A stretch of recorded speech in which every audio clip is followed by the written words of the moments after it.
اللہ سبحانہ تعالیٰ نے ہمیں اپنا ذکر کرنے کی تاکید کی ہے. یا ایھا الذین آمنوا اذکروا اللہ ذکرا کثیرا وسبحوہ بکرۃ واصیلا. تو ہمارے لیے لازم ہے کہ ہم اس عمل کی طرف توجہ کریں ہر حال میں، چاہے نماز میں ہو، چاہے نماز کے بعد ہو، یا دیگر اوقات میں، جو اللہ تعالیٰ کو بے حد پسند ہے، اور وہ ہے اللہ کا ذکر. اور قرآن مجید کے بیشتر مقامات پر اللہ سبحانہ تعالیٰ نے اس کی تاکید کی ہے. ارشاد باری تعالیٰ ہے سورۃ قاف میں، پس آپ صبر کیجئے اس پر جو وہ کہتے ہیں، یعنی آپ کے مخالفین، اور سورج کے طلوع اور غروب ہونے سے قبل اپنے رب کی حمد کے ساتھ تسبیح کیجئے، اور رات کے اوقات میں اور سجدوں کے بعد بھی اس کی تسبیح کیجئے، یعنی نماز کے بعد بھی اللہ تعالیٰ کی تسبیح بیان کیجئے. یہاں پر جو خطاب ہے وہ نبی صلی اللہ علیہ وسلم سے ہے. فاصبر علی ما یقولون، یعنی آپ کے دشمن یہ مشرکین آپ کے خلاف جو باتیں کرتے ہیں، ان کی باتوں پر آپ صبر کیجئے. جو آپ کو جھٹلا رہے ہیں، جو آپ کو دھمکیاں دے رہے ہیں، جو آپ کے خلاف سازشیں کر رہے ہیں، اس کا جواب آپ صبر کے ساتھ دیجئے. اور اس کے برعکس آپ اپنا تعلق اللہ تعالیٰ سے زیادہ مضبوط کر لیجئے.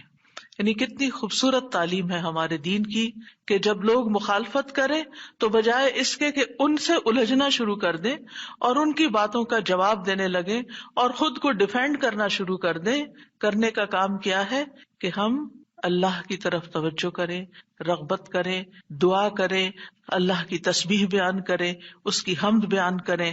اسی لیے آگے فرمایا وَسَبِّحْ بِحَمْدِ رَبِّكَ، اور اپنے رب کی حمد کے ساتھ اس کی تسبیح بیان کریں. یعنی اللہ سبحانہ تعالیٰ کو ان باتوں سے پاک قرار دیں جو باتیں یہ مشرکین اللہ سبحانہ تعالیٰ سے منسوب کرتے ہیں، اور اس کے ساتھ ساتھ اللہ سبحانہ تعالیٰ کی شان بلند کریں، اس کی تعریف بیان کریں، اس کی ایسی صفات بیان کریں جو اس کے شایان شان ہیں. اور یہ نفی اور اس بات دونوں مل کر اللہ کے کمال کو ثابت کرتے ہیں. اور یہاں تسبیح سے مراد یا تو ظاہری تسبیح ہے، یعنی اللہ تعالیٰ کی پاکی بیان کرنا، یا پھر اس سے مراد نماز ہے. یعنی جب لوگوں کی باتیں تکلیف دیں تو آپ اللہ سے نماز کے ذریعے مدد مانگیں. فَاسْتَعِینُوا بِالصَّبْرِ وَالصَّلَاةِ. اور پھر قبل طلوع الشمس سے مراد فجر کی نماز جو سورج طلوع ہونے سے پہلے ہوتی ہے، اور قبل الغروب سے مراد ظہر اور عصر کی نمازیں ہیں. وَمِنَ اللَّيْلِ فَسَبِّحْهُ، اس سے مراد رات کی نماز یعنی عشاء اور تہجد کی نماز ہے. اور مغرب بھی رات کا ہی ایک حصہ ہو جاتا ہے کیونکہ سورج غروب ہو چکا ہوتا ہے. یعنی ان تمام احوال میں اللہ تعالیٰ کی تسبیح بیان کریں، اور تسبیح سے مراد یعنی سورج کے طلوع ہونے اور غروب ہونے سے پہلے جو تسبیحات ہمیں بتائی گئی ہیں وہ پڑھیں. اور اگر اس سے مراد نماز ہے تو پھر اس سے مراد نماز میں اللہ کا ذکر، اور اس کے علاوہ وَأَدْبَارَ السُّجُودِ، اور سجدوں کے بعد بھی. ایک معنی اس کا یہ ہے کہ نماز کے بعد کی تسبیحات کا اہتمام کیا جائے. بہت سے لوگوں کو دیکھا گیا وہ نماز پڑھتے بس اٹھ جاتے ہیں، تسبیح نہیں کرتے، جبکہ یہاں اللہ سبحانہ تعالیٰ خاص طور پر حکم دے رہے ہیں کہ نماز کے بعد تسبیح بیٹھ کر کرنی چاہیے. یہ نماز کے بعد کا ذکر ہے. مجاہد ابن عباس سے روایت کرتے ہیں کہ اللہ تعالیٰ نے آپ صلی اللہ علیہ وسلم کو تمام نمازوں کے بعد تسبیح پڑھنے کا حکم دیا ہے، اور وہ اس آیت کی تشریح کر رہے تھے وَإِدْبَارَ السُّجُودِ کی. مجاہد کہتے ہیں اس سے مراد فرض نماز کے بعد تسبیح کرنا ہے. تو یہ نوٹ کر لیجئے کہ ساری نماز مکمل کرنے کے بعد نہیں بلکہ فرض نماز پڑھنے کے بعد تسبیح کریں. دوسرا معنی اس کا کیا کیا گیا ہے کہ فرض نماز کے بعد نفل نماز بھی پڑھیں، کیونکہ صبح عربی میں نفل نماز کے لیے بھی آتا ہے، یعنی فرض نماز کے بعد نفلی نماز بھی ادا کریں. اور تیسرا معنی اس کا کیا گیا ہے کہ مغرب کی نماز کے بعد 2 رکعت بھی پڑھیں، یعنی ان کو بھی تسبیح کا نام دیا گیا ہے. اسی طرح سورۃ الطور میں اللہ تعالیٰ فرماتے ہیں اور آپ اپنے رب کے حکم کے آنے تک صبر کیجئے، پس بے شک آپ ہماری نگاہوں کے سامنے ہیں. اور جس وقت آپ کھڑے ہوتے ہیں آپ اپنے رب کی حمد کے ساتھ تسبیح کیجئے، اور رات کو بھی اور ستاروں کے پلٹنے کے بعد بھی اس کی تسبیح کیجئے. یہاں بھی نبی صلی اللہ علیہ وسلم کو صبر کا حکم دیا گیا ہے کہ آپ اپنے رب کا حکم آنے تک صبر کرتے رہیں. فَإِنَّكَ بِأَعْيُنِنَا، آپ ہماری نگاہوں کے سامنے ہیں، آپ ہماری توجہ میں ہیں، ہماری نظروں میں ہیں، ہمارے علم میں ہیں، آپ ہماری حفاظت میں ہیں. یعنی عربی کے محاورے کے مطابق کوئی نگاہوں میں ہو کا مطلب یہ کہ ہم اس کی نگرانی کر رہے ہیں، حفاظت کر رہے ہیں. جسے موسیٰ علیہ السلام کے بارے میں اللہ تعالیٰ نے فرمایا وَلِتُصْنَعَ عَلَىٰ عَيْنِي، تاکہ آپ کی پرورش میری آنکھوں کے سامنے کی جائے، یعنی میری حفاظت اور حراست کے ساتھ. اور وَسَبِّحْ بِحَمْدِ رَبِّكَ حِينَ تَقُومُ، اس کا معنی ہے کہ جب آپ مجلس سے اٹھیں تو تسبیح کریں، جب نیند سے اٹھیں تو تسبیح کریں، جب نماز کے لیے اٹھیں تو تسبیح کریں، اور نماز میں بھی تسبیح کریں. اور اسی طرح تسبیح کے دو اور معنی بھی کیے گئے ہیں کہ رکوع اور سجدوں میں تسبیح کریں، اور پھر دعائے استفتاح میں تسبیح کریں، سبحانک اللہم و بحمدک، یہاں بھی تسبیح ہے. تو آپ دیکھ رہے ہیں کہ ہم دن میں کتنی بار اللہ سبحانہ و تعالیٰ کی تسبیح بیان کرتے ہیں. وَمِنَ اللَّيْلِ فَسَبِّحْ، رات میں بھی تسبیح کریں، اور اس سے مراد رات کی نماز، رات کی تسبیح ہے. جیسے بیڈ پہ جاتے ہوئے تسبیحات فاطمہ نبی صلی اللہ علیہ وسلم نے حضرت فاطمہ کو سکھائی تھی تاکہ ان کی تھکاوٹ دور ہو جائے.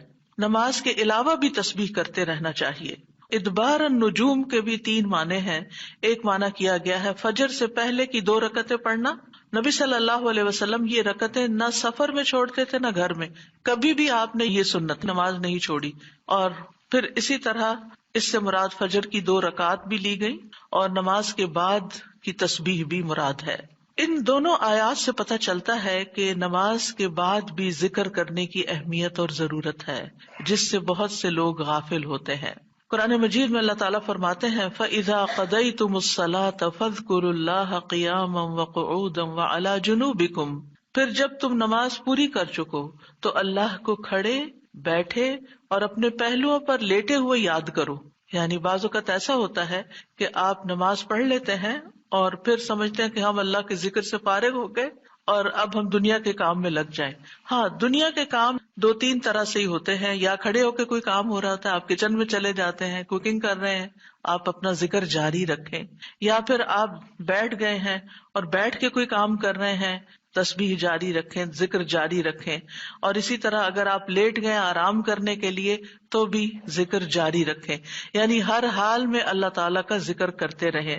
اسی طرح سورۃ جمعہ میں اللہ تعالیٰ فرماتے ہیں فَإِذَا قُضِيَتِ الصَّلَاةُ فَانتَشِرُوا فِي الْأَرْضِ وَابْتَغُوا مِن فَضْلِ اللَّهِ وَاذْكُرُوا اللَّهَ كَثِيرًا لَعَلَّكُمْ تُفْلِحُونَ.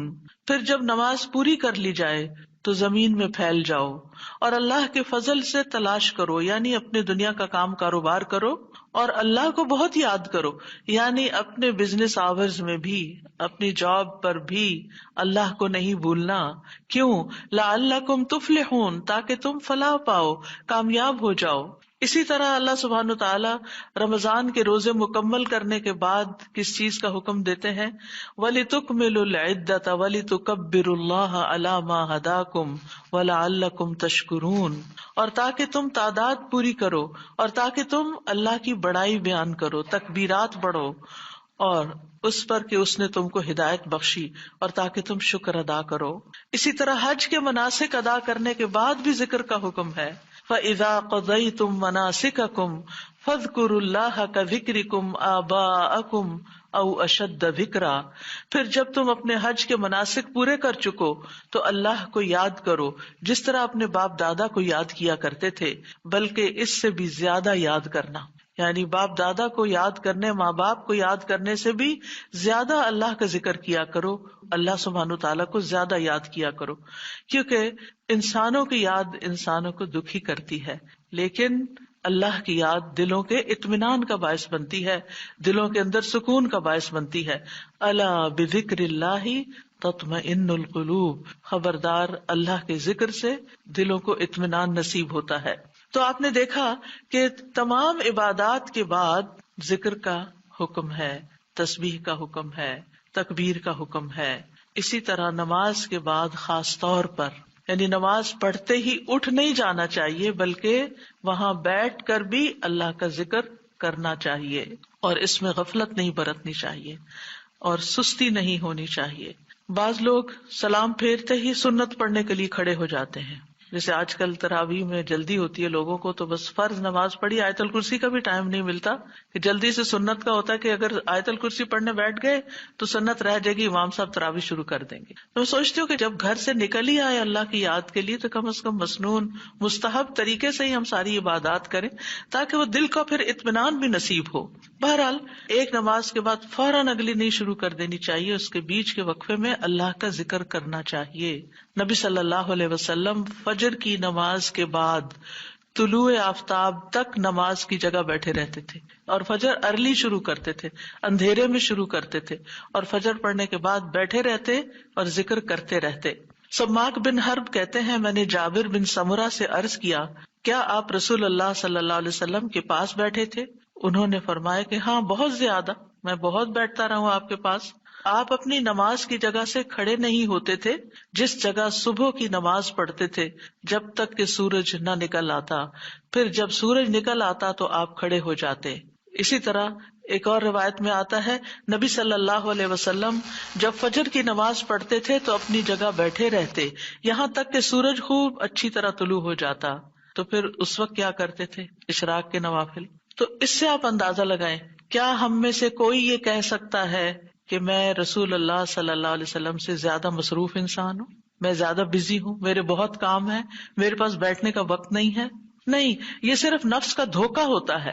نفس ہمیں دھوکہ دیتا ہے کہ دیکھو پہلے تم اٹھے ہو تہجد کے لیے، پھر تم نے پڑھی نماز اور پھر پڑھے اذکار، اور اب تم پھر بیٹھ کے اور انتظار کرو تو اٹھو کچھ اور کام کرو، اچھا میرا وہ کام بھی ہے، میرا وہ کام بھی ہے. اور اس طرح ہم اپنے آپ کو تسلیاں دے کر اپنی جگہ سے اٹھ جاتے ہیں اور ذکر میں کوتاہی کر جاتے ہیں، جبکہ مستحب یہی ہے کہ اسی جگہ بیٹھ کر چاہے آپ تلاوت قرآن کریں، چاہے آپ صبح شام کے اذکار، یہی وقت ہے ان کا سورج نکلنے سے پہلے، اور حفاظت کے لیے جو پڑھتے ہیں وہ انہی اوقات میں پڑھے جاتے ہیں. لہٰذا اس وقت آپ وہ بھی پڑھ سکتے ہیں، آپ تسبیحات کر سکتے ہیں، آپ کوئی بھی اور ذکر، آپ قرآن مجید کا مطالعہ کر سکتے ہیں، تفسیر کی کوئی کتاب پڑھ سکتے ہیں، کوئی تفسیر کا لیکچر سن سکتے ہیں، اپنی تجوید درست کر سکتے ہیں، یعنی کہ کوئی سبق یاد کر سکتے ہیں، یعنی کوئی بھی چیز ذکر کی قسم کی آپ اس وقت میں تسلی کے ساتھ کر سکتے ہیں تاکہ یہ سنت پوری ہو جائے، کیونکہ اس کا اجر و ثواب بہت ہے. جو شخص اسی جگہ بیٹھا رہے اور پھر نفل پڑھ کے اشراق کے اٹھے تو اس کو حج عمرے کا ثواب ملتا ہے. نبی صلی اللہ علیہ وسلم نے صحابہ کو نماز کے بعد کے اذکار سکھائے. ابن تیمیہ رحمہ اللہ کہتے ہیں کہ نبی صلی اللہ علیہ وسلم جب لوگوں کو نماز پڑھاتے تھے تو آپ سلام پھیرنے کے بعد دعا نہیں کرتے تھے، اور نہ صحابہ ایسا کرتے تھے، نہ صبح کی نماز میں، نہ عصر کی نماز میں، نہ دیگر نمازوں میں، بلکہ آپ سے ثابت ہے کہ آپ اپنا چہرہ اصحاب کی طرف کر لیتے، یعنی پلٹ کے واپس بیٹھ جاتے، اللہ کا ذکر کرتے اور ان کو سکھاتے تھے. یعنی اذکار اور دعا میں تھوڑا سا فرق ہے.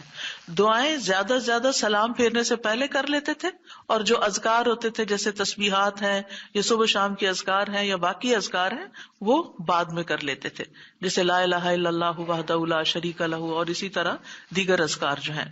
اور سلام پھیرنے کے بعد اللہ کا ذکر کرنا یعنی زیادہ مستحب ہے. اگرچہ دعا بھی کر سکتے ہیں، یعنی منع نہیں ہے.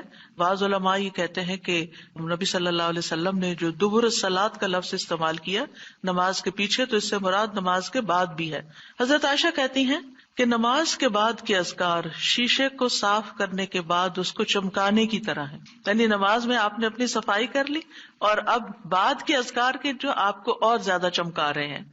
نماز نور ہے، یہ دل کو صاف کر دیتی ہے، دل کو روشن کر دیتی ہے، جیسے کہ شیشے کو صاف کیا جاتا ہے. اور نماز کے بعد ذکر کرنا ایسا ہے جیسا کہ شیشے کو چمکایا جاتا ہے. فرشتے بھی دعائیں کرتے ہیں. رسول اللہ صلی اللہ علیہ وسلم نے فرمایا جب تک تم اپنے مصلی پر جہاں تم نے نماز پڑھی تھی بیٹھے رہو اور ریاح خارج نہ کرو، گیس پاس نہ کرو، تو فرشتے تم پر برابر درود بھیجتے رہتے ہیں. یعنی اگر کوئی شخص فجر کی نماز پڑھ کے اپنے وضو کی حالت میں سورج نکلنے تک بیٹھا رہتا ہے تو آپ اپنے لیے بھی ذکر کر رہے ہیں اور فرشتے بھی آپ کے لیے دعائیں کر رہے ہیں. کیا دعا کرتے ہیں؟ اللہم اغفر لہ، اللہم ارحمہ، اے اللہ اس کی مغفرت فرما، اے اللہ اس پر رحم فرما. اور یہ اس وقت تک ہوتا رہتا ہے جب تک وہ وضو توڑ کر فرشتوں کو تکلیف نہ پہنچائے. یعنی جب گیس پاس ہوتی ہے اور اس کی اسمیل سے پھر فرشتوں کو تکلیف ہوتی ہے، تو فرشتے جو ہیں وہ پیاز کی اسمیل اور لہسن کی اور جسم سے نکلنے والے، اگر پسینہ بہت آ رہا ہے اور کپڑے نہیں آپ تبدیل کرتے، رات کے کپڑوں میں ہی اٹھ کے نماز شروع کر دیتے ہیں اور وہ اسمیلی کپڑے ہوتے ہیں، تو اس سے فرشتے آپ سے دور رہتے ہیں. اور اسی طرح اگر یعنی خوراک میں کوئی ایسی چیز ہے کہ آپ کی گیس میں بہت اسمیل ہے، تو یہ چیز بھی فرشتوں کو تکلیف دیتی ہے اگر آپ مصلی پر بیٹھے ہیں یا آپ ذکر کی حالت میں ہیں.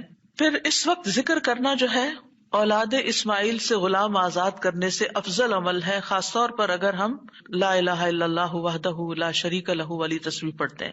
ابو امامہ سے مروی ہے، رسول اللہ صلی اللہ علیہ وسلم نے فرمایا، سورج طلوع ہونے تک میں بیٹھ کر اللہ تعالیٰ کا ذکر کروں، اس کی بڑائی، اس کی حمد و تسبیح اور تحلیل کروں، یہ مجھے اولاد اسماعیل میں سے 2 غلام آزاد کرنے سے زیادہ محبوب ہے. یعنی اس وقت کا ذکر ایسا ہے جیسے آپ نے اتنا بڑا صدقہ بھی کر دیا. اسی طرح عصر کے بعد سورج غروب ہونے تک ذکر کرنا مجھے اولاد اسماعیل میں سے 4 غلام آزاد کرنے سے زیادہ محبوب ہے. یعنی عصر پڑھ کر بھی آپ مغرب تک ذکر کر سکتے ہیں. اگر عام دنوں میں نہیں تو آپ جمعے کے دن تو کر ہی سکتے ہیں، کیونکہ اس دن دعائیں قبول ہوتی ہیں. لیکن عموماً ہم اپنی غفلت اور سستی کی وجہ سے کوئی اور کام شروع کر دیتے ہیں اور ہم ان قیمتی اوقات کی قدر نہیں کرتے، ہماری پرائرٹیز نہیں ہوتی. یعنی انسان کو جب پتہ چلتا ہے کہ یہ بزنس کا پیک آور ہے تو وہ کیا کرتا ہے، اس وقت کہیں اور سیر کو چلا جاتا ہے؟ نہیں، اس وقت وہ سارے کام چھوڑ کر اس کام کی طرف متوجہ ہو جاتا ہے جو اس کو سب سے زیادہ فائدہ دینے والا ہے.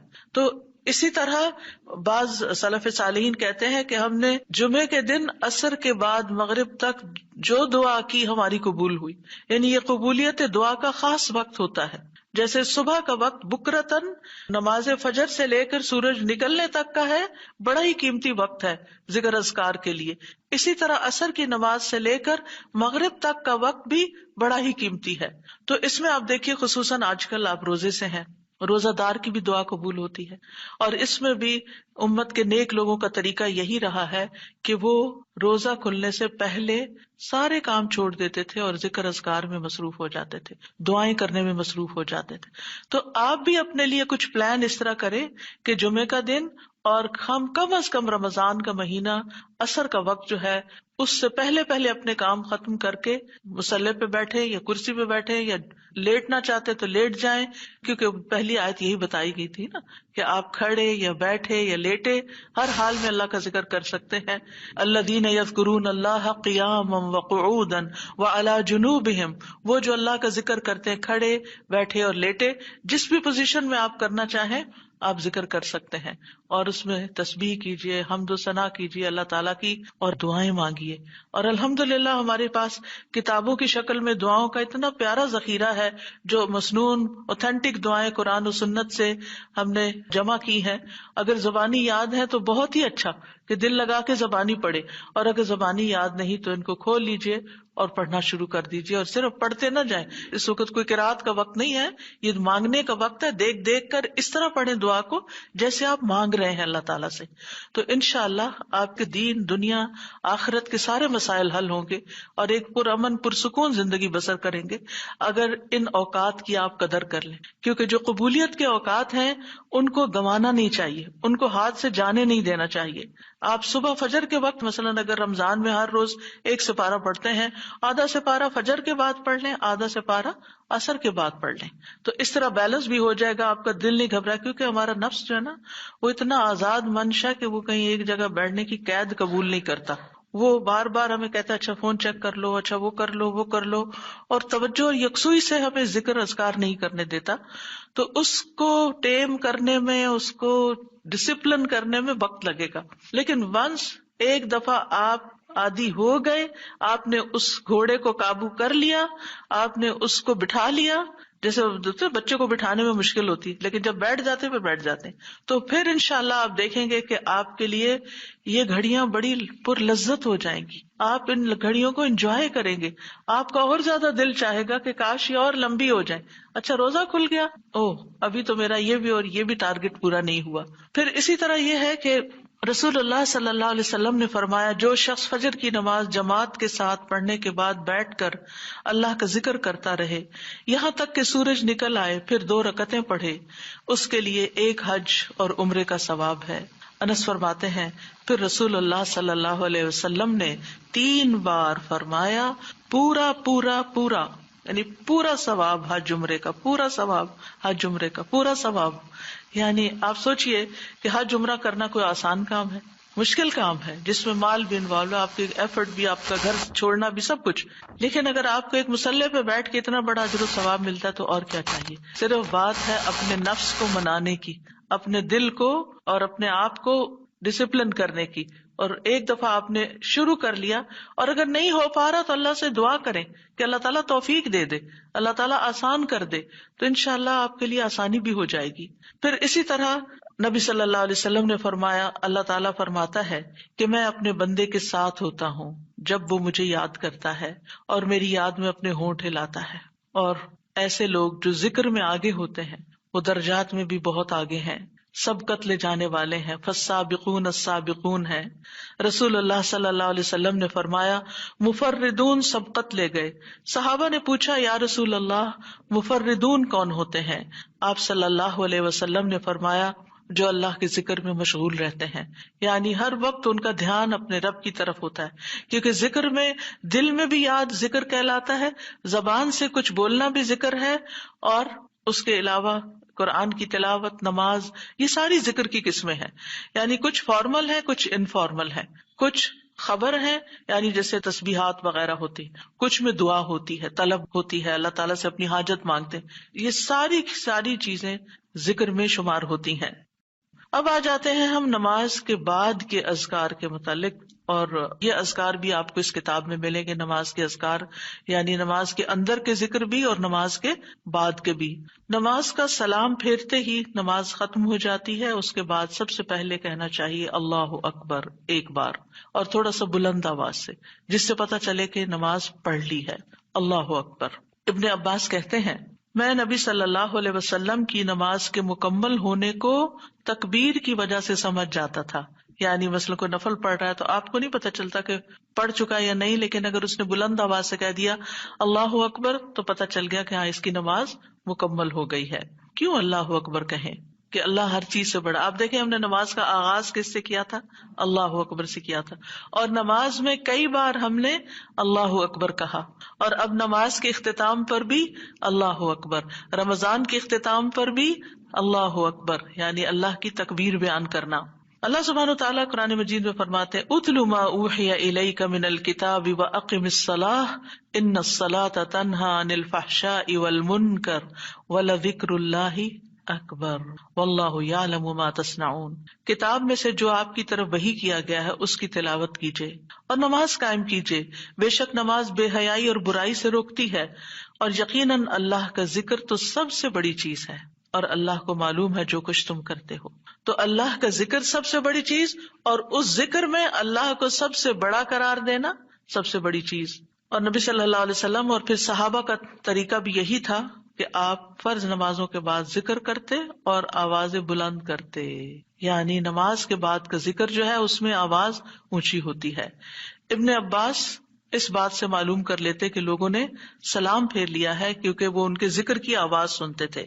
یعنی مطلب یہ ہے کہ نماز کے بعد اللہ اکبر بھی اونچی آواز میں، استغفر اللہ استغفر اللہ استغفر اللہ یہ بھی ذرا اونچی آواز میں، یعنی ایک ہوتا ہے سری ذکر یعنی دل ہی دل میں پکارنا، اور ایک ہوتا ہے جاہری جس میں یہ ذکر جو نماز کے بعد ہوتا ہے اس کو تھوڑا اونچی آواز میں کرنا چاہیے، اور جس طرح وتر ختم ہونے کے بعد سبحان الملک القدوس سبحان الملک القدوس سبحان الملک القدوس ذرا اونچی آواز میں کہنا چاہیے۔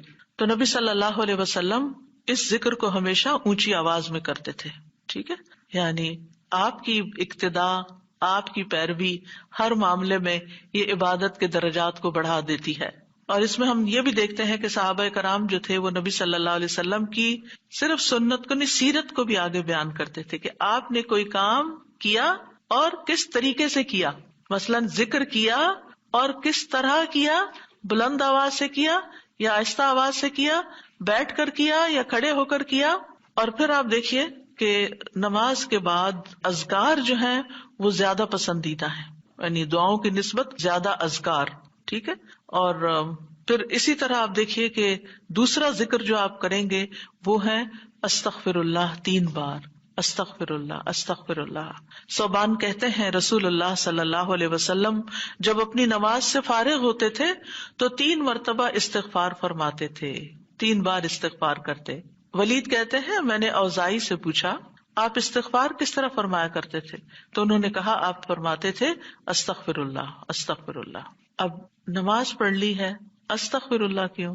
اس لیے کہ ہم تو نماز کا حق بھی ادا نہیں کرتے. ہمارا دھیان کہاں سے کہاں چلا جاتا ہے، ہم کئی دفعہ بھول جاتے ہیں، ہمیں سجدہ سہو کرنا تک یاد نہیں رہتا، ہمیں کچھ پتہ نہیں ہوتا ہم نے کون سی سورت پڑھی، کیا تلاوت کی. ہو سکتا ہے تلاوت میں کوئی غلطی کر دیں، ہو سکتا ہے کہ تسبیح کی جگہ کچھ اور پڑھ دیں بھول چوک کے. تو ہم نماز کے اندر بھی بہت کچھ غلط کرتے رہتے ہیں جانے انجانے. اور خاص طور پر جن لوگوں نے اپنی نماز کے پروننسیشن کی اصلاح نہیں کی وہ تو کچھ سے کچھ پڑھتے رہتے ہیں بعض اوقات. یعنی پروننسیشن صحیح نہ ہونا جو ہے وہ الفاظ کے مطلب کو ہی بدل دیتا ہے. اس لیے پہلی پرائرٹی میں کوئی ایسا ٹیچر ڈھونڈیے کہ جو آپ کی نماز سن کے اس کا پروننسیشن آپ کو ٹھیک کر دے. بہرحال نماز کے بعد استغفر اللہ استغفر اللہ. اور ایک اور چیز، نماز پڑھنے کے بعد انسان کو ایک فیلنگ ہوتی ہے کہ میں نے کچھ کیا ہے، لیکن جب انسان استغفر اللہ کہتا ہے تو اس میں عاجزی کا اظہار ہوتا ہے کہ اللہ تیرا حق ادا نہیں کیا، مجھے ابھی بھی گناہوں کی بخشش کی ضرورت ہے. اور آپ دیکھیے کہ یہ الفاظ نبی صلی اللہ علیہ وسلم ادا کرتے تھے جن کے اگلے پچھلے سارے گناہ معاف کر دیے گئے تھے. تو جو شخص نماز کے بعد استغفار پڑھتا ہے وہ اپنی نمازوں پر کبھی فخر غرور تکبر نہیں کر سکتا کہ میں بڑا نمازی ہوں، میں بڑا پرہیزگار ہوں، میں بڑا عبادت گزار ہوں. نہیں، وہ یہ دیکھے گا کہ میں نے حق ادا نہیں کیا، میرے سے جو کمی کوتاہی ہوئی ہے اللہ تعالیٰ اس کو معاف کر دے. جو چیز مکمل طور پر ادا کرنی چاہیے تھی اس کو اس طرح نہیں ادا کیا، کچھ نہ کچھ کوتاہی واقع ہو گئی، تو اس بخشش کے طلب کرنے سے اللہ تعالیٰ کوتاہی سے درگزر فرما دے گا انشاءاللہ. اور ویسے بھی استغفار کرنے سے نقص یا کمی کوتاہی جو ہے اس کا ازالہ ہوتا ہے ہماری عام روزمرہ زندگی میں بھی. تیسرا ذکر، اب آپ دیکھ رہے ہیں یہ ذکر ہے، اللہ اکبر بھی ذکر ہے، استغفر اللہ بھی ذکر ہے، اور تیسرا یہ بھی ذکر ہے اللہم انت السلام ومنک السلام تبارکت ذی الجلال والاکرام. اے اللہ تو سراپا سلامتی ہے اور تجھی سے سلامتی حاصل ہوتی ہے، تو بڑی برکتوں والا ہے اے جلال و اکرام والے. یعنی استغفار کے بعد پھر فوراً بعد اللہ تعالیٰ کی تعریف اور یہ ذکر. السلام جو ہے یہ اللہ تعالیٰ کے ناموں میں سے ایک نام ہے جس کا مطلب یہ ہے کہ اللہ تعالیٰ ہر طرح کی آفات سے، عیبوں سے، ہر طرح کے نقص سے سلامت ہے. کوئی چیز اس کو نقصان نہیں دے سکتی، نہ لوگوں کی باتیں جو اللہ تعالیٰ کے خلاف کرتے ہیں، یا لوگوں کے گمان، یا لوگوں کی نافرمانیاں اور گناہ اور عبادت نہ کرنا، اللہ کا حکم نہ ماننا. اللہ تعالیٰ کو کوئی چیز نقصان نہیں دیتی، وہ سلامت ہے، اس کو کسی کی ضرورت ہی نہیں ہے. یہ جو کچھ ہم کرتے ہیں، ذکر ہو عبادت ہو، یہ اپنے ہی فائدے کے لیے کرتے ہیں، اللہ تعالیٰ پر کچھ احسان نہیں ہے. تو ہم یہ کہتے ہیں اللہم انت السلام کہ اللہ تعالیٰ آپ سراسر سلامتی ہیں اور آپ کا ہر فعل جو ہے وہ ظلم سے سلامت ہے، پاک ہے، ہر شر سے پاک ہے. آپ کی تقدیر، آپ کے فیصلے، ہر چیز سلامتی پر مبنی ہے. ومنک السلام، سلامتی تیری ہی طرف سے آتی ہے، یعنی تو ہی سلامتی دیتا ہے یا تو ہی سلامتی کو روک لیتا ہے. سلامتی کا مالک بھی تو ہی ہے، تو سلامت رکھے تو ہم سلامت ہیں. تو یہ تعلق اللہ تعالیٰ سے انسان اپنا ظاہر کرتا ہے کہ انسان اپنے رب کے بارے میں کیا سمجھتا ہے. تبارکتا، تبارکتا کا لفظ برکت سے ہے جس کا مطلب ہوتا ہے کثرت سے کسی چیز کا بڑھنا اور قائم رہنا، یعنی تیری خیرات و برکات بہت زیادہ ہیں. ذل جلال والاکرام، اے عزت اور جلال والے. جلال کا مطلب ہے عظمت، بڑائی، اور اکرام کا مطلب ہے احسان. یعنی تو اپنے بندوں کو عزت و اکرام دیتا ہے، اپنے رسولوں کو، اپنے انبیاء کو اور اپنے صالح بندوں کو تو ہی عزت اور اکرام اور برکتیں عطا کرتا ہے، ساری نعمتیں تیری ہی طرف سے ہیں. اور یہ کتنا خوبصورت ذکر ہے جو ہم ہر نماز کے بعد کرتے ہیں، یا جو نہیں کر رہے انہیں لازماً کرنا چاہیے، کہ اللہ سبحانہ تعالیٰ سے ہم اپنے اچھے گمان کا اظہار کرتے ہیں، اور ایک طرح سے انڈائریکٹلی سلامتی اور برکت طلب بھی کرتے ہیں. آپ دیکھیے، عموماً ہم جب کسی چیز کے اندر فائدہ دیکھتے ہیں تو ہم خیر اس سے وابستہ کر لیتے ہیں، یہ ہے تو کام ہوگا، یہ نہیں تو کام ہی نہیں ہوگا. مثلاً آپ کوئی قلم خریدتے ہیں اور اس سے لکھنا شروع کرتے ہیں اور آپ کو اچھا لگتا ہے، یا آپ اس سے جو لکھنا چاہتے تھے آرٹیکل یا کوئی چیز یا نوٹس اپنے تو بڑے اچھے لکھ پاتے ہیں، تو آپ کہنے لگتے ہیں یہ قلم بڑا مبارک ہے. ٹھیک ہے بھائی، قلم اچھا ہے، فائدہ دے رہا ہے آپ کو، لیکن اصل تو اللہ نے آپ کے لیے یہ وسیلہ بنایا کہ اس نے آپ تک یہ پہنچایا. تو اصل برکت اور خیر اور سلامتی کا منبع اللہ رب العزت کی ذات ہے. چیزوں کے ساتھ مت چمٹ جائیے اور ان پر اتنے ڈپینڈنٹ نہ ہو جائیں کہ اللہ کو بھول جائیں اور اللہ تعالیٰ کی نعمت اور اللہ تعالیٰ کا احسان یاد نہ کریں. تو اس لیے ہر نماز کے بعد ہم اس بات کا اقرار کرتے ہیں کہ ساری برکتیں تیری ذات سے ہیں یا رب، ساری سلامتی تیری طرف سے ہے یا رب، عزت اور اکرام تیری ہی طرف سے ہے یا رب، تو ہی جس کو چاہے اس پر احسان فرماتا ہے، لہٰذا ہم یہ سب کچھ تجھ سے ہی طلب کرتے ہیں. پھر آپ دیکھیے چوتھا ذکر ہے لا الہ الا اللہ وحدہ لا شریک لہ لہ الملک ولہ الحمد وہو علی کل شیء قدیر. یہ بھی آپ 3 بار پڑھ سکتے ہیں، یہ بھی ذکر ہے، یعنی 3 مرتبہ اللہ تعالیٰ کی توحید کا اقرار. مغیرہ بن شعبہ جو وحی کے کاتب تھے ان سے مروی ہے کہ معاویہ رضی اللہ عنہ نے مغیرہ کو لکھا کہ کوئی حدیث جو آپ نے رسول اللہ صلی اللہ علیہ وسلم سے سنی ہو وہ مجھے لکھ کر بھیجیں. راوی کہتے ہیں کہ مغیرہ رضی اللہ عنہ نے انہیں لکھا کہ میں نے آپ صلی اللہ علیہ وسلم سے سنا ہے آپ اپنی نماز سے فارغ ہونے کے بعد 3 مرتبہ یہ پڑھا کرتے تھے لا الہ الا اللہ وحدہ لا شریک لہ لہ الملک ولہ الحمد وہو علی کل شیء قدیر. سب سے پہلے توحید کا اقرار کہ اللہ ایک ہے، وہی الہ ہے، وہی خالق ہے، مالک ہے، رب ہے، معبود ہے. پھر اس بات کا انکار کہ کوئی اس کا شریک ہو، لا شریک لہ. اور پھر لہ الملک، بادشاہت بھی اسی کی ہے، معبود بھی وہی ہے، بادشاہ بھی وہی ہے، اور ایسا بادشاہ ہے وَلَهُ الْحَمْدُ کہ اس کی تعریف ہے. دنیا کے بادشاہوں کا حشر ہوتا دیکھا ہے آپ نے، ان کے ساتھ کیا کیا جاتا ہے، لیکن اللہ سبحانہ تعالیٰ کی بادشاہت پر کوئی آنچ نہیں آتی، کوئی اس کو ہلا نہیں سکتا، کوئی اس کو نقصان نہیں دے سکتا، کوئی اس پر باتیں نہیں بنا سکتا، کوئی اس کا نقص نہیں نکال سکتا کہ اللہ تعالیٰ نے آسمان میں یہ کیا چیز بنا دی، زمین میں کیا بنا دی. نہیں، وَلَهُ الْحَمْدُ، اسی کی ہے تعریف. یعنی ایسا بادشاہ کہ جو قابل تعریف ہے، اور ایسا بادشاہ کہ وَهُوَ عَلَى كُلِّ شَيْءٍ قَدِيرٌ. دنیا کے بادشاہ انتہائی بے بس لاچار ہوتے ہیں، ان کے ہاتھ میں کچھ نہیں ہوتا، وہ انسانوں کے محتاج ہوتے ہیں، انسانوں کی خدمت کے، انسانوں کی مدد کے، انسانوں کے مال کے محتاج ہوتے ہیں. یہ بادشاہت کیا بادشاہت ہے جس کی ساری ڈیپینڈنسی لوگوں کے اوپر ہے.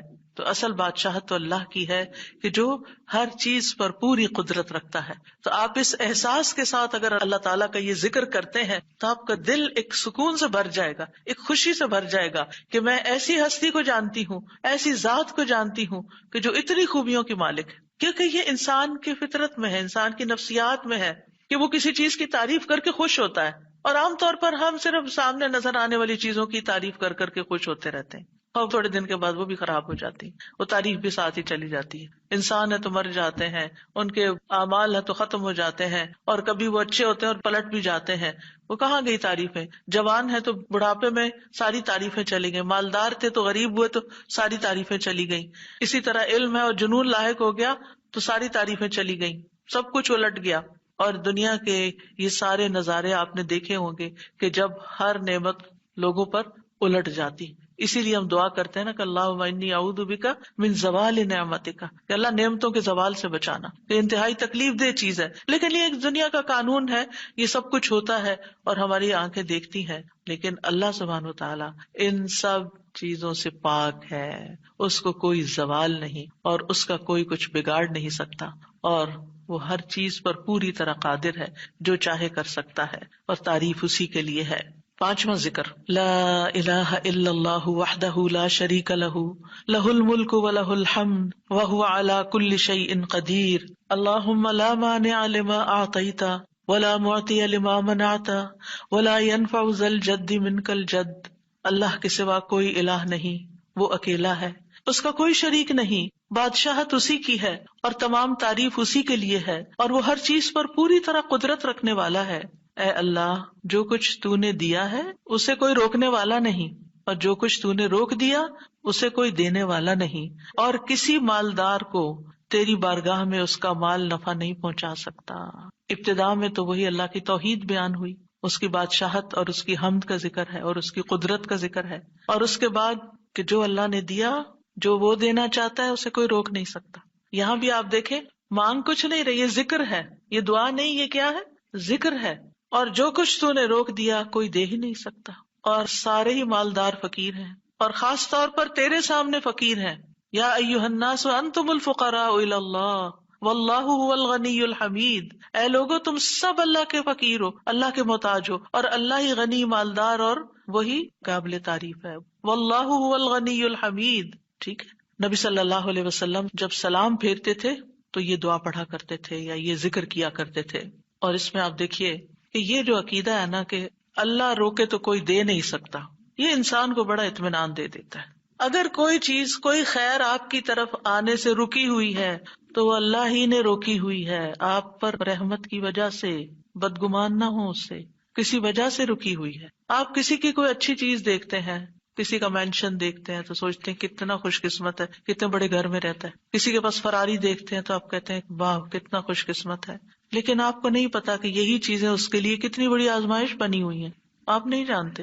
اور اگر اللہ نے آپ کو نہیں دی تو آپ کو بہت سے شر سے محفوظ رکھا ہوا ہے۔ تو اللہ کا روکنا بھی خیر کا باعث ہوتا ہے۔ یہ سبق پکا کر لیں کہ جب اللہ تعالیٰ کوئی چیز نہیں دیتا یا دیر سے دیتا ہے یا روک لیتا ہے اور کوئی چارہ نہیں ہوتا، آپ کہتے ہیں میری کوئی دعا قبول نہیں ہو رہی، میرا کوئی طریقہ کام نہیں آ رہا، تو اس میں بھی کوئی خیر ہوتی ہے، کیونکہ جو اللہ نے مقدر میں لکھا ہے وہ پہنچ کے رہے گا۔ کوئی روک نہیں سکتا جو تو دے، اور کوئی دے نہیں سکتا جو تو روک لے، اور جسے اللہ نے آپ کے مقدر میں لکھا ہے وہ آپ تک آئے گا ہی آئے گا۔ سورۃ فاطر میں اللہ تعالیٰ فرماتے ہیں ما یفتح اللہ للناس من رحمت فلا ممسک لها وما یمسک فلا مرسل له من بعدہ وہو العزیز الحکیم۔ جو کچھ اللہ لوگوں کے لیے رحمت میں سے کھول دے اسے کوئی بند کرنے والا نہیں، اور جو وہ بند کر دے اس کے بعد اسے کوئی کھولنے والا نہیں۔ حدیث میں آتا ہے ما اصابک لم یکن لیخطئک وانما اخطأک لم یکن لیصیبک، جو کچھ تمہیں پہنچا وہ تم سے خطا ہونے والا نہیں تھا، اور جو نہیں ملا وہ ہرگز ملنے والا نہیں تھا۔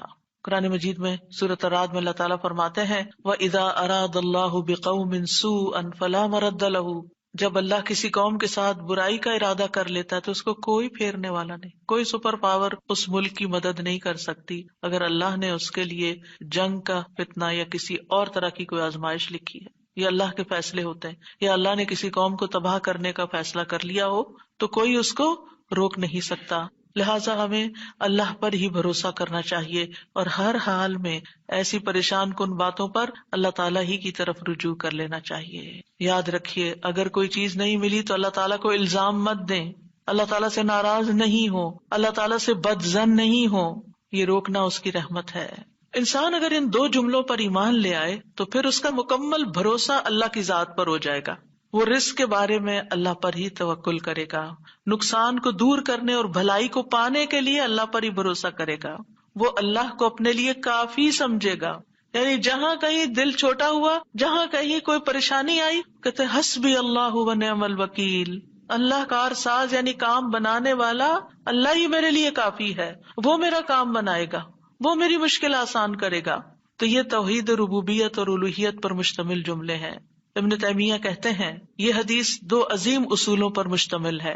نمبر 1 توحید ربوبیت، اور وہ ہے جسے اللہ دینا چاہے اسے کوئی روک نہیں سکتا، اور جسے وہ روک دے اسے کوئی نہیں دے سکتا، بس بندہ اللہ ہی پر توکل کرتا ہے اور اسی سے مانگتا رہتا ہے، کیونکہ دینا جو اس نے ہے، تو پھر کسی اور سے کیوں مانگے گا، کسی اور سے توقع لگا کے کیوں بیٹھ جائے گا، کسی اور کے در پہ کیوں جائے گا، اس کو پتا ہے صرف اللہ ہی نے کرنا ہے جو کرنا ہے۔ اس سے عقیدہ توحید پکا ہوتا چلا جاتا ہے کہ صرف اللہ ہی نے کرنا ہے۔ اور توحید الوہیت ولا ينفع ذا الجد منک الجد، عام طور پر انسان یہ سمجھتا ہے میرے پاس مال ہے مجھے کوئی مشکل نہیں، یعنی جب کوئی کام سامنے آتا ہے نا تو فوراً دیکھتا ہے کتنا ہے بینک میں، کتنا کیش رکھا ہے، کیا ہے میرے پاس، کتنی پراپرٹی ہے، یعنی فوراً انسان کا دماغ گھوم کے اس طرف چلا جاتا ہے نا، بہت ہے، انف ہے، کام ہو جائے گا. اللہ چاہے گا تو ہوگا. صرف آپ کے مال سے کچھ نہیں ہوتا. آپ سارا لگا دیں، بزنس میں پورا لاس ہو سکتا ہے. پھر بتائیے آپ کے مال نے آپ کو کیا فائدہ دیا؟ کچھ نہیں ہو سکتا جب تک اللہ نہ چاہے. مال بھی جب فائدہ دیتا ہے جب اللہ چاہتا ہے، اولاد بھی جب فائدے کی ہوتی ہے جب اللہ چاہتا ہے. کسی انسان سے فائدہ صرف اس وقت پہنچتا ہے جب اللہ چاہتا ہے. آپ نے دیکھا ہوگا کتنے ہی اچھے سے اچھے لوگ ہوتے ہیں ہر وقت کام آنے والے. ایک وقت ایسا آتا ہے وہ ایسے بےچارے مجبور ہوتے ہیں کہ ان کو نہ کرنی پڑتی ہے کہ بھائی سوری یہ نہیں کر سکتے، کیونکہ سب کچھ ان کے اختیار میں نہیں ہے، سب کچھ ان کے بس میں نہیں ہے. اسی طرح انسان کے پاس بعض اوقات کوئی عہدہ ہوتا ہے، انفلوئنس ہوتا ہے، وہ سمجھتا ہے یہ عہدہ ہے میرے پاس، میں سب کچھ کر سکتا. نہیں کر سکتے. آپ نے دیکھا ہوگا دنیا کے بڑے بڑے ملکوں کے جو حکمران ہوتے ہیں کتنے بے بس ہوتے ہیں، کچھ بھی نہیں ہوتا ان کے ہاتھ میں، اپنی تقدیر نہیں بنا سکتے، اپنا فائدہ نہیں کر سکتے. اور پھر آپ دیکھیے کہ اللہ سبحانہ وتعالیٰ دنیا اسے بھی دیتا ہے جس سے وہ محبت کرتا ہے، اور اسے بھی دیتا ہے جس سے وہ محبت نہیں کرتا. لیکن یاد رکھیے ایمان اس کو دیتا ہے، دین کی سمجھ اس کو دیتا ہے جس سے وہ محبت کرتا ہے. وَمَن يُرِدِ اللَّهُ بِهِ خَيْرًا يُفَقِّهْهُ فِي الدِّينِ. دنیا تو سب کے پاس، مومن مسلم کافر سب کے پاس ہو سکتی ہے. دنیا کے بڑے بڑے فائدے ہر ایک کو مل سکتے ہیں، لیکن دین اس کو ملتا ہے جس سے اللہ محبت کرتا ہے. لہذا انسان کو اللہ ہی کی طرف رغبت کرنی چاہیے، اور کبھی بھی اپنے مال پہ، اپنے جاہ پہ، اپنے ریسورسز پہ، اپنی قوتوں پر، اپنے علم پر کبھی بھروسہ نہیں کرنا چاہیے کہ یہ میرے لیے کچھ بنائیں گے اور ان کی وجہ سے میں آگے بڑھ جاؤں گا اور ان کی وجہ سے میرا بہت فائدہ ہوگا. جب اللہ فائدہ لائے گا نا، ان میں سے کوئی ایک چیز بھی آپ کے پاس نہیں ہوگی تو آپ کا کام بن جائے گا. اور اگر فائدہ نہیں دینا نا اللہ نے ان ساری چیزوں کے ہوتے ہوئے، کئی دفعہ لوگ کہتے ہیں نا ہر چیز ہے میرے پاس لیکن پھر بھی میرا یہ مسئلہ حل نہیں ہوتا، معلوم نہیں کیوں رکاوٹ آ گئی. اور پھر وہ غلط سوچنا شروع کر دیتے ہیں، فلاں کی بندش ہے، فلاں کی نظر ہے، فلاں نے یہ کر دیا. نہیں، نفع اور نقصان دونوں اللہ کے ہاتھ میں. نہ کسی کی نظر آپ کو نقصان دے سکتی ہے، نہ کسی کا جادو آپ کو نقصان دے سکتا ہے، نہ کسی کا حسد آپ کو نقصان دے سکتا ہے اگر اللہ نہ چاہے. لہٰذا اسی سے دعا کرتے رہیں، اور جو پروٹیکشن کی دعائیں اس نے سکھائی ہیں وہ پڑھتے رہیں، اور باقی بھروسہ اللہ کی ذات پر کریں. پھر چھٹا ذکر ہے لا الہ الا اللہ وحدہ لا شریک لہ لہ الملک ولہ الحمد وہو علی کل شیء قدیر. لا حول ولا قوۃ الا باللہ لا الہ الا اللہ ولا نعبد الا ایاہ لہ النعمۃ ولہ الفضل ولہ الثناء الحسن لا الہ الا اللہ مخلصین لہ الدین ولو کرہ الکافرون. اللہ کے سوا کوئی الہ نہیں، وہ اکیلا ہے، اس کا کوئی شریک نہیں، بادشاہت اسی کی ہے اور تمام تعریف اسی کے لیے ہے، اور وہ ہر چیز پر پوری طرح قدرت رکھنے والا ہے. اور گناہ سے بچنے کی طاقت اور نیکی کرنے کی طاقت اللہ کے سوا کوئی دینے والا نہیں، اللہ کے سوا کوئی الہ نہیں. ہم صرف اسی کی عبادت کرتے ہیں، اسی کی ساری نعمتیں ہیں، اسی کا سارا فضل ہے اور اسی کے لیے خوبصورت تعریف ہے. اللہ کے سوا کوئی الہ نہیں، ہم اسی کے لیے دین میں اخلاص رکھنے والے ہیں اگرچہ کافر ناپسند کریں. ابن زبیر سلام پھیر کر ہر نماز کے بعد یہ کہتے، اور راوی کہتے ہیں کہ انہوں نے کہا کہ رسول اللہ صلی اللہ علیہ وسلم ہر نماز کے بعد ان کلمات کے ساتھ تحلیل کیا کرتے تھے، یعنی اللہ تعالیٰ کی حمد و ثنا بیان کرتے تھے.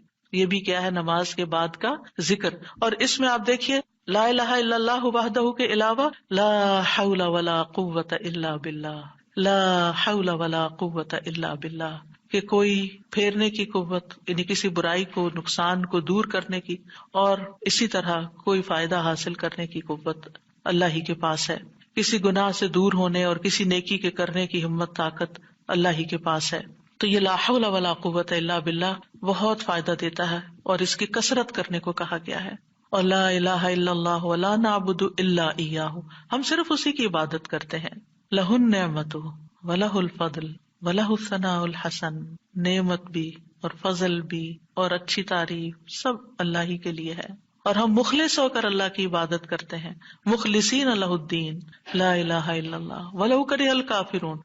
اگرچہ کافر ناپسند کریں، ان کو ہماری توحید اچھی نہ لگے، لیکن پھر بھی ہم صرف ایک اللہ ہی کو مانتے ہیں.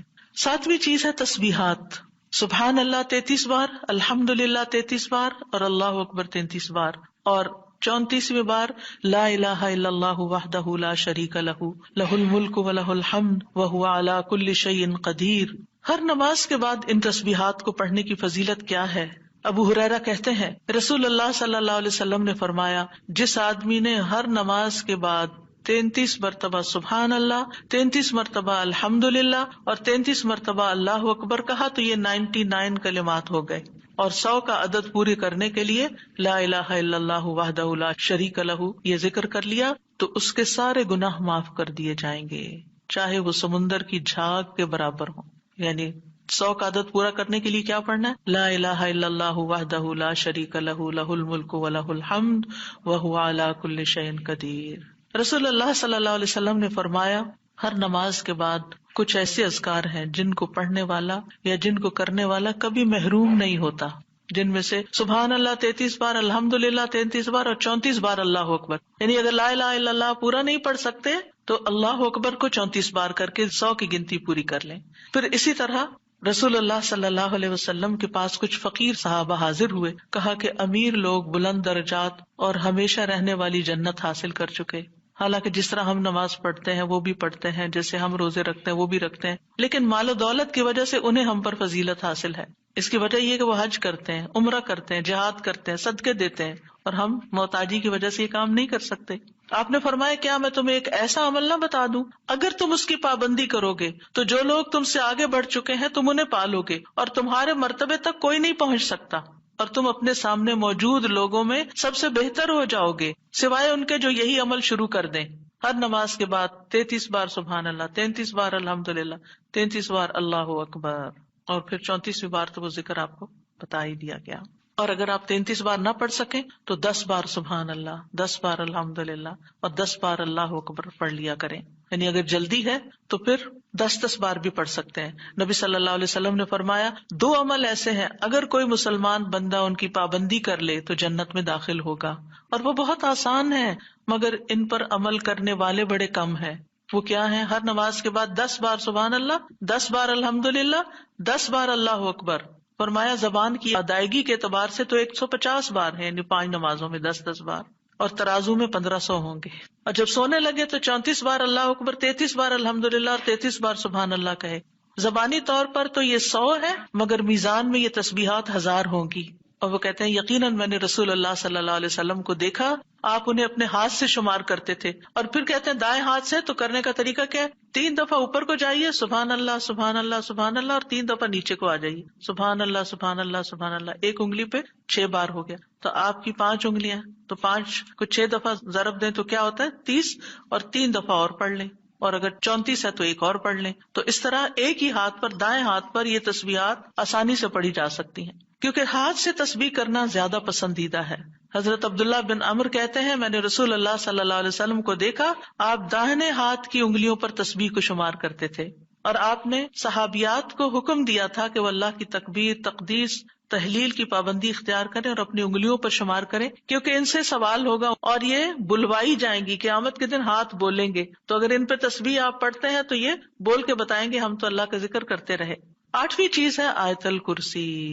اللہ لا الہ الا هو الحی القیوم لا تأخذہ سنۃ ولا نوم لہ ما فی السماوات وما فی الارض من ذا الذی یشفع عنده الا بإذنہ یعلم ما بین ایدیہم وما خلفہم ولا یحیطون بشیء من علمہ الا بما شاء وسع کرسیہ السماوات والارض ولا یؤودہ حفظہما وہو العلی العظیم۔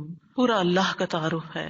اللہ وہ ہے کہ اس کے سوا کوئی معبود نہیں، وہ زندہ ہے، ہر چیز کو قائم رکھنے والا ہے، نہ اسے کچھ اونگ پکڑتی ہے اور نہ کوئی نیند، اسی کا ہے جو کچھ آسمانوں میں ہے اور جو کچھ زمین میں ہے۔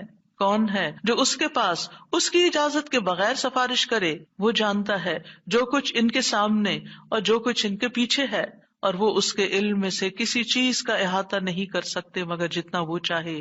اس کی کرسی آسمانوں اور زمین کو سمائے ہوئے ہے، اور اسے ان دونوں کی حفاظت یعنی آسمان و زمین کی حفاظت تھکاتی نہیں، اور وہی سب سے بلند، سب سے بڑا ہے۔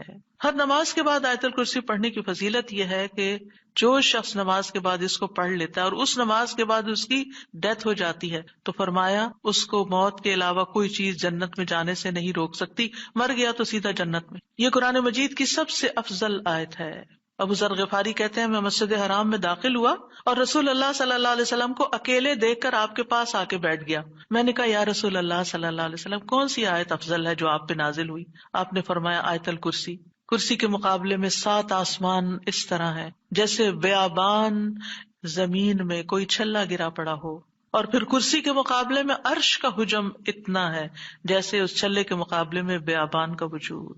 اور یہ قرآن مجید کی سب سے عظیم آیت بھی ہے. ابی ابن کعب سے روایت ہے ایک مرتبہ نبی صلی اللہ علیہ وسلم نے ان سے پوچھا اللہ کی کتاب میں سب سے عظیم آیت کون سی ہے؟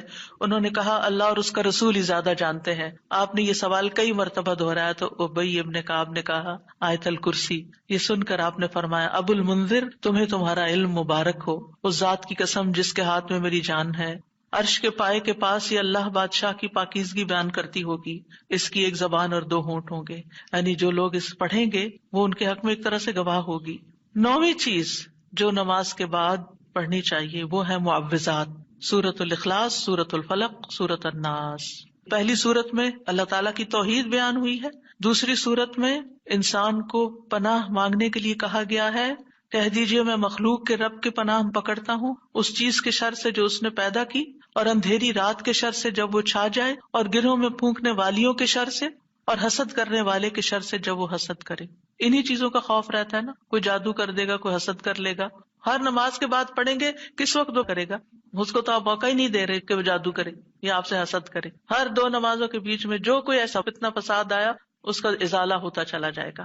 عقبہ بن عامر کہتے ہیں کہ رسول اللہ صلی اللہ علیہ وسلم نے مجھے حکم دیا تھا کہ میں ہر نماز کے بعد معوذات پڑھا کروں، یعنی یہ تینوں صورتیں پڑھا کروں.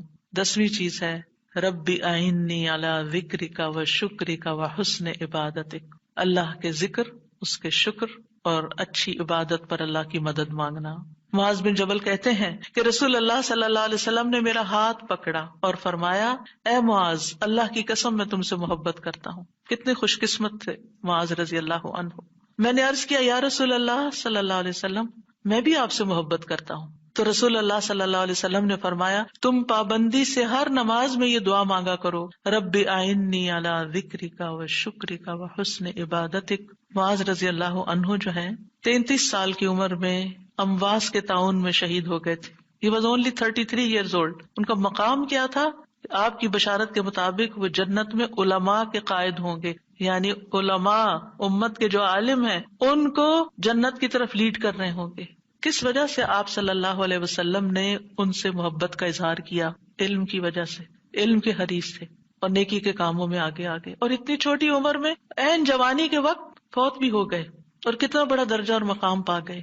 ہمیں آج تک یہ سمجھ نہیں آتی کہ کون سے کام ایسے کریں کہ جس سے اللہ کی محبت ملے، جس سے اللہ کا قرب نصیب ہو، اور جس سے ہمیں رسول اللہ صلی اللہ علیہ وسلم کی محبت اور آپ کی شفاعت نصیب ہو. تو یہ ایک دعا ہے ان دعاؤں میں سے جو آپ نے خاص طور پر حضرت معاذ کا ہاتھ پکڑ کے قسم کھا کے محبت کا اظہار کر کے آپ کو یہ دعا سکھائی. چند لفظ ہیں، کیا ہمارے لیے یہ پڑھنا بھی مشکل ہے؟ پھر ہم اپنے لیے اس دنیا سے کیا کما رہے ہیں؟ اگر ہمیں اتنی بھی توفیق نہیں کہ نماز کے بعد ٹک کے یہ 4 کلمے پڑھ لیں تو پھر ہماری نمازیں کیا ہیں؟ ہم نے کیا مانگا اللہ سے؟ ہم تو دنیا کی اور آخرت کی خیر سے محروم ہو گئے. اور یہ دعا آپ دیکھیے اللہم سے بھی شروع ہوتی ہے اور ربی سے بھی شروع ہوتی ہے. دونوں کا ایک ہی تقریباً مطلب ہے، ایک میں الوہیت ہے اور ایک میں ربوبیت ہے. یعنی میں اللہ سے درخواست کرتا ہوں کہ اے اللہ مجھے اپنے ذکر پر، اور ذکر میں قرآن، نماز، تحلیل، تسبیح، استغفار، درود، سب چیزیں شامل ہیں. اللہ مجھے توفیق دے. اور پھر وہ شکر کی بھی توفیق. اور آپ دیکھیے کہ جب ہم دعا مانگتے ہیں نا کہ اللہم انی علی ذکرک، تو مطلب یہ ہے کہ ہماری زبان جو ہے وہ آپ کی اطاعت کرتی رہے، وہ کلمات بولتی رہے جس سے آپ کا ذکر ہوتا رہے. یعنی ایک تو ہے یہ مسنون اذکار ان کا پڑھنا، اور ایک یہ ہے کہ اللہ تعالیٰ کی نعمتوں کا ذکر کرنا، اللہ تعالیٰ کے احسانات کا ذکر کرنا، اللہ تعالیٰ کی قدرت کی نشانیوں کا ذکر کرنا، اللہ کے فضل کا ذکر کرنا. وَأَمَّا بِنِعْمَةِ رَبِّكَ فَحَدِّثْ، یہ بھی ذکر ہے. آپ اپنے بچوں کے ساتھ بات کر رہے ہیں اور اللہ تعالیٰ کے بارے میں کوئی بات کر رہے ہیں، دین کے بارے میں کوئی بات کر رہے ہیں، تو یہ بھی ذکر میں شمار ہو. تو اللہ مجھے توفیق دے، اللہ میری مدد کر. کیونکہ ہمارے پاس وقت بھی ہوتا ہے، ہمارے پاس صلاحیت بھی ہوتی ہے، لیکن ہم توجہ نہیں کرتے، ہم کرتے نہیں ہے کام، کیونکہ توفیق نہیں ہوئی نا. تو ہر نماز کے بعد چونکہ فرض کے بعد دعا قبول ہوتی ہے تو یہ دعا مانگنے کو کہا گیا. اور بعض کہتے ہیں اس کو سلام پھیرنے سے پہلے بھی پڑھ سکتے ہیں، جیسے ربی جعلنی پڑھتے ہیں، یا اور کل جو میں نے آپ کو دعائیں بتائی تھی آخر میں نماز کے اختتام پر سلام سے پہلے، وہ سب مسنون اذکار تھے، لیکن علماء نے اس کے علاوہ جیسے ربی جعلنی مقیم الصلاۃ، یہ نبی صلی اللہ علیہ وسلم نے نہیں سکھائی ہمیں کہ نماز کے بعد ضروری یہی پڑھی جائے، لیکن علماء نے کہا کہ جیسے اللہ کی حمد و ثنا ہوتی ہے تشہد میں، پھر اس کے بعد درود شریف ہے، اور پھر اس میں والدین اور اولاد دونوں کے لیے دعا ہے تو یہ پڑھ لیں۔ اس کے علاوہ جو چاہے قرآنی اور مسنون دعا یہاں بیٹھ کے پڑھیں، کیونکہ نماز کے اندر دعا مانگنا نماز کے بعد کی دعا سے افضل ہے، قبولیت کے زیادہ چانسز ہیں، جس سے اکثر لوگ غافل ہیں۔ سلام پھیرنے سے پہلے اللہم انی اسألک الجنۃ واعوذ بک من النار 3 دفعہ یہ پڑھ لیں، جو آپ کا دل چاہے پڑھیں، بس اردو میں نہیں عربی میں یاد کریں کچھ دعائیں، قرآنی دعائیں مسنون دعائیں اس وقت پڑھتے رہیں۔ تو پھر دوسرا ہے وشکر کا، شکر کہاں سے ادا ہوتا ہے؟ زبان سے بھی ہوتا ہے، لیکن اس کا اصل مقام دل ہے، تو دل سے اٹھتا ہے۔ ذکر کی بات کر کے ہم نے کہا کہ یا اللہ ہماری زبان کو اپنی اطاعت کی توفیق دے، اور شکر کی بات کر کے ہم نے کہا کہ اللہ ہمارے دل کو اپنے ذکر کی توفیق دے، اپنی یاد کی توفیق دے، اور شکر ادا کرنے کی توفیق دے۔ یعنی میں ساری ظاہری اور باطنی نعمتوں پر اللہ کا شکر ادا کرنے کی توفیق مانگتا ہوں، یہ مطلب ہے اس دعا کا۔ زبان کا شکر کیا ہے کہ بندہ اللہ کی نعمتوں کا ذکر کرتا ہے، اور اعضاء سے شکر کیا ہے کہ بندہ اللہ کی اطاعت کے کام کرتا ہے، کیونکہ اللہ تعالیٰ نے آل داؤد کو کیا کہا تھا، اعملوا آل داؤد شکرا وقلیل من عبادی الشکور، اے داؤد کے گھر والو شکر ادا کرنے کے لیے عمل کرو، اور میرے بندوں میں کم ہی شکر گزار ہیں۔ اللہ کا شکوہ ہے بندوں سے، کم ہی شکر گزار۔ کیوں؟ اس لیے کہ شیطان نے کہا تھا وَلَا تَجِدُ أَكْثَرَهُمْ شَاكِرِينَ، کہ انسانوں کی اکثریت کو آپ شکر کرنے والا نہیں پائیں گے۔ اور وَلَقَدْ صَدَّقَ إِبْلِيسُ ظَنَّهُ، ابلیس نے اپنا گمان سچ پایا کہ بندوں کو شکر سے ہٹا دیا۔ تو شکر کی توفیق مل جائے تو پھر شکر ادا کیا جائے، اور یہ شکر کا سلسلہ تو کہیں ختم ہوتا ہی نہیں، کیونکہ اتنی نعمتیں ہیں کہ ہم گن ہی نہیں سکتے۔ ابن رجب کہتے ہیں کہ دین میں یا دنیا میں اللہ کی ہر نعمت جو بندے کو حاصل ہوتی ہے، اس میں نعمت کا شکر ادا کرنے کی ضرورت ہوتی ہے۔ پھر جو شکر کی توفیق ملتی ہے اس پر بھی شکر ادا کرنے کی ضرورت ہے، یعنی شکر پر بھی شکر، یہ ایک اور نعمت ہے، اس میں دوبارہ شکر ادا کرنے کی ضرورت ہے۔ پھر دوبارہ شکر کیا تو ایک اور نعمت مل گئی، اب کیا ہے ایک اور دفعہ شکر کریں، اور یہ سلسلہ ہمیشہ جاری رہتا ہے، یعنی شکر کا سلسلہ کبھی ختم نہیں ہونا چاہیے، شکر کرتے ہی چلے جائیں۔ وحسن عبادتک، اور اپنی خوبصورت عبادت کی توفیق عطا فرما، اور خوبصورت عبادت اسی وقت ہو سکتی ہے جب اس میں اخلاص ہو، اور نبی صلی اللہ علیہ وسلم کی اتباع ہو، اطاعت ہو۔ اطاعت اعضاء سے کی جاتی ہے، یعنی ہمارے اعضاء، ہاتھ پاؤں، ہمارا جسم یہ عبادت میں مشغول ہوتا ہے۔ بعض اوقات ہم ڈھیروں عبادت کر لیتے، ڈھیر سارے نفل پڑھ لیتے، بہت کچھ کر لیتے، لیکن اس کو کوئی کوالٹی نہیں ہوتی۔ یہاں یہ نہیں کہا گیا کہ کثیر عبادتک، یہاں کیا کہا گیا؟ حسن عبادتک، کہ اللہ خوبصورت عبادت کی توفیق دے۔ امام ابن تیمیہ کے بارے میں آتا ہے کہ جب وہ قید ہوئے تو اپنے سجدوں میں یہ دعا پڑھا کرتے تھے، اللہم اعنی علی ذکرک و شکرک و حسن عبادتک، کیونکہ اللہ کی توفیق کے بغیر ہم یہ کام نہیں کر سکتے۔ جس کی زندگی میں ذکر آ گیا، جس کی زندگی میں شکر آ گیا، اور جس کی زندگی میں خوبصورت عبادت آ گئی، وہ خوش قسمت ترین انسان ہے، اس کو سبھی کچھ مل گیا۔ اور جو ان چیزوں سے محروم ہے پھر ہر خیر سے محروم ہے، چاہے دنیا کی قارون جیسی دولت اس کے پاس کیوں نہ ہو، پوری دنیا اس کی فین ہو، اس کی تعریفیں کرے اور اس کی فدائی شدائی ہو، کوئی فائدہ نہیں ہے۔ ایک اور دعا ہے رب قنی عذابک یوم تبعث عبادک، اے میرے رب مجھے اس دن کے عذاب سے بچانا جس دن تو اپنے بندوں کو اٹھائے گا۔ 3 بار یہ دعا، اے اللہ ہمیں اس دن کے عذاب سے بچانا جس دن تو اپنے بندوں کو اٹھائے گا۔ 1 دفعہ بھی پڑھی جا سکتی، 3 دفعہ کی شرط نہیں ہے۔ برا بن عازب کہتے ہیں جب ہم رسول اللہ صلی اللہ علیہ وسلم کے پیچھے نماز پڑھتے تھے تو ہم آپ کی دائیں طرف کھڑے ہونے کو پسند کرتے تھے تاکہ آپ ہماری طرف رخ کر کے متوجہ ہوں۔ برا کہتے ہیں میں نے آپ کو فرماتے ہوئے سنا، یعنی آپ پلٹ رہے تھے اور کہہ رہے تھے رب قنی عذابک یوم تبعث عبادک، یہ رات کو سوتے ہوئے بھی پڑھا کریں اور نمازوں کے بعد بھی کہ اللہ اس دن کے عذاب سے بچا لینا جس دن تو بندوں کو دوبارہ پیدا کرے گا۔ 13 اللہم اغفر لی ما قدمت وما اخرت وما اسررت وما اعلنت وما اسرفت وما انت اعلم به منی انت المقدم وانت المؤخر لا الہ الا انت۔ اے اللہ میرے وہ گناہ بخش دے جو میں پہلے کر چکا، جو میں نے بعد میں کیے، اور جو چھپے ہوئے کیے اور جو ظاہر میں کیے، اور جو میں حد سے بڑھا رہا اور وہ جن سے تو مجھ سے زیادہ باخبر ہے۔ تو ہی نیکی اور خیر میں آگے کرنے والا اور پیچھے کرنے والا ہے، تیرے سوا کوئی معبود نہیں۔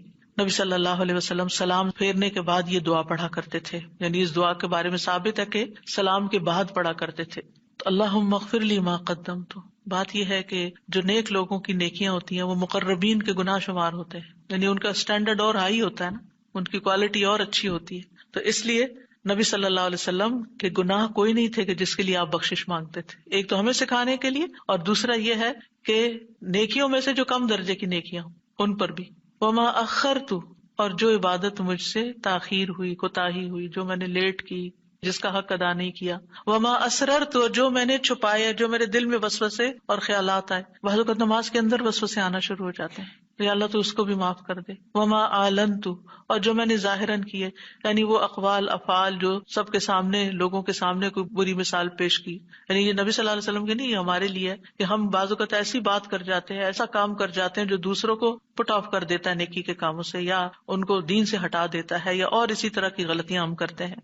اور پھر آپ دیکھیے کہ نبی صلی اللہ علیہ وسلم کی ہمبلنس بھی اس سے پتہ چلتی ہے کہ کتنے آپ ہمبل تھے، کہ سارا کچھ کر کے، بہترین عبادت کر کے پھر بخشش بھی مانگ رہے ہیں۔ اور پھر آپ دیکھیے کہ وما اسرفت، ہر معاملے میں ہم حد سے پار ہو جاتے ہیں، خوشی میں، غم میں، بے صبری میں، ہر چیز میں۔ تو اس کی بھی دعا ہے یہ کہ اللہ جہاں بھی میں حد لمٹ کراس کر رہا ہوں، اللہ مجھے وہ کراس کی ہوئی لمٹ کے آگے جو غلط کام کیا ہے مجھ سے تو وہ بھی معاف کر دے۔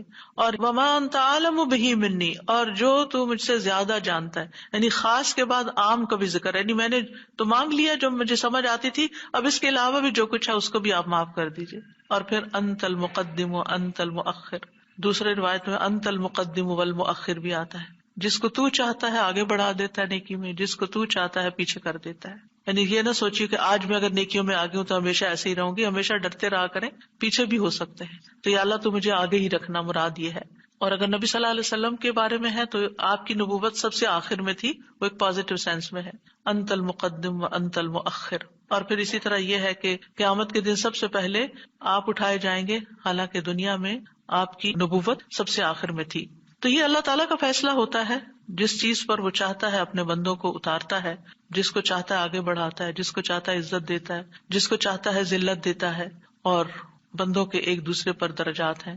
نمبر 14، سبحانک اللہم و بحمدک استغفرک و اتوب الیک۔ یہ مجلس کے اختتام پر بھی اور نماز کی دعاؤں کے اختتام پر بھی، پاک ہے تو اے اللہ، تیری ہی حمد ہے، میں تجھ سے بخشش مانگتا ہوں، تیری ہی طرف میں رجوع کرتا ہوں۔ یہ اچھے عمل پر مہر لگانے والے کلمات ہیں۔ حضرت عائشہ سے روایت ہے کہ رسول اللہ صلی اللہ علیہ وسلم جب کسی مجلس میں بیٹھتے یا نماز پڑھتے یا کچھ کلمات پڑھتے، حضرت عائشہ نے ان کے بارے میں پوچھا تو آپ نے فرمایا، اگر کسی شخص نے اس مجلس میں اچھی باتیں کی ہوں گی تو یہ کلمات قیامت تک ان باتوں کے لیے مہر بن جائیں گے، اور اگر اس نے اس مجلس میں کوئی فضول بات کی ہے تو یہ اس کے لیے کفارہ بن جائیں گے۔ اور اس کے دیگر روایات بھی ہیں، یعنی دیگر طرق بھی ہیں اس دعا کے۔ اور پھر ایک اور دعا، رب اغفر لی وتب علی انک انت التواب الغفور، اے اللہ تو مجھے بخش دے اور میری توبہ قبول کر، بے شک تو بہت توبہ قبول کرنے والا، بہت بخشش فرمانے والا ہے۔ فجر اور مغرب کی نماز کے بعد کا خاص ذکر، لا الہ الا اللہ وحدہ وحدہ لا شریک لہ، لہ الملک ولہ الحمد یحیی ویمیت وہو علی کل شیء قدیر۔ اللہ کے سوا کوئی الہ نہیں، وہ اکیلا ہے، اس کا کوئی شریک نہیں، بادشاہت اسی کی ہے، تمام تعریف اسی کے لیے ہے، اور وہ ہر چیز پر پوری قدرت رکھنے والا ہے۔ اور سلام کے بعد تشہد کی حالت میں اگر آپ بیٹھے بیٹھے یہ ذکر کرتے ہیں، یعنی مصلی سے اٹھنے سے پہلے یہ ذکر کرتے ہیں، تو نبی صلی اللہ علیہ وسلم نے فرمایا، جس نے نماز مغرب اور صبح کی نماز کے بعد اتحیات میں اٹھنے سے پہلے اپنی ٹانگ کو دوہرا کیے ہوئے، یعنی جس پوزیشن میں آپ بیٹھے اسی پوزیشن میں بیٹھے بیٹھے 10 بار یہ ذکر کیا، اللہ تعالیٰ اس کے لیے 10 نیکیاں لکھ لیتا ہے، 10 گناہ اس سے دور کر دیتا ہے، 10 درجے اس کے بلند کر دیتا ہے، اس کے لیے ہر بری چیز سے حفاظت، شیطان مردود سے پناہ دینے والے یہ کلمات ہوتے ہیں۔ کوئی گناہ سوائے شرک کے اس کو نہیں پہنچتا، اور یہ اس روز عمل میں سب لوگوں سے افضل ہوتا ہے، یعنی صبح کے وقت اگر کوئی یہ پڑھ کے اٹھتا ہے مصلی سے تو یہ سب لوگوں سے افضل ہوتا ہے، سوائے اس شخص کے جس نے اس کے برابر یا اس سے زیادہ ان کلمات کو پڑھا ہو۔ اور ایک اور روایت میں ہے، جو یہ 10 مرتبہ مغرب کے بعد پڑھے گا، اللہ اس کی حفاظت کے لیے اسلحہ بردار فرشتے بھیجے گا جو اس کی صبح تک شیطان سے حفاظت کریں گے۔ اللہ تعالیٰ سے دعا ہے کہ اللہ تعالیٰ ہمارے ان اعمال کو قبول کرے اور ہمیں اس ذکر کی توفیق دے. میں یہ پڑھتے ہوئے سوچ رہی تھی کہ جو شخص یہ ساری دعائیں پڑھے نماز کے بعد، اس کے پاس فضول کام کرنے کا کون سا وقت باقی بچے گا.